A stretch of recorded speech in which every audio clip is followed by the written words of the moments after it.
Un robot in grado di fare la pizza, accade anche questo a Napoli, ce ne parla da De Santis.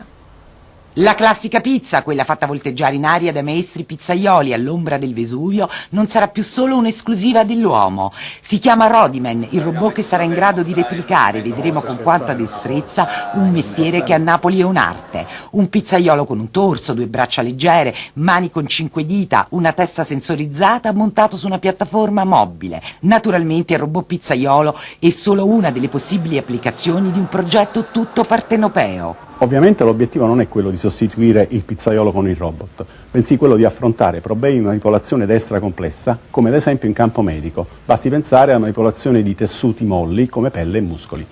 Rodiman è uno di quei pochi progetti di ricerca che non andrà all'estero. Ideato da Bruno Siciliano, esperto di robotica all'Università di Napoli, continuerà ad essere seguito in Italia. Durerà 5 anni con un finanziamento europeo di 2,5 milioni di euro. Grazie a questo progetto noi abbiamo la possibilità di finanziare 4 borse di dottorato e soprattutto di attrarre ricercatori dall'estero che vorranno venire a fare ricerca all'Università di Napoli Federico II.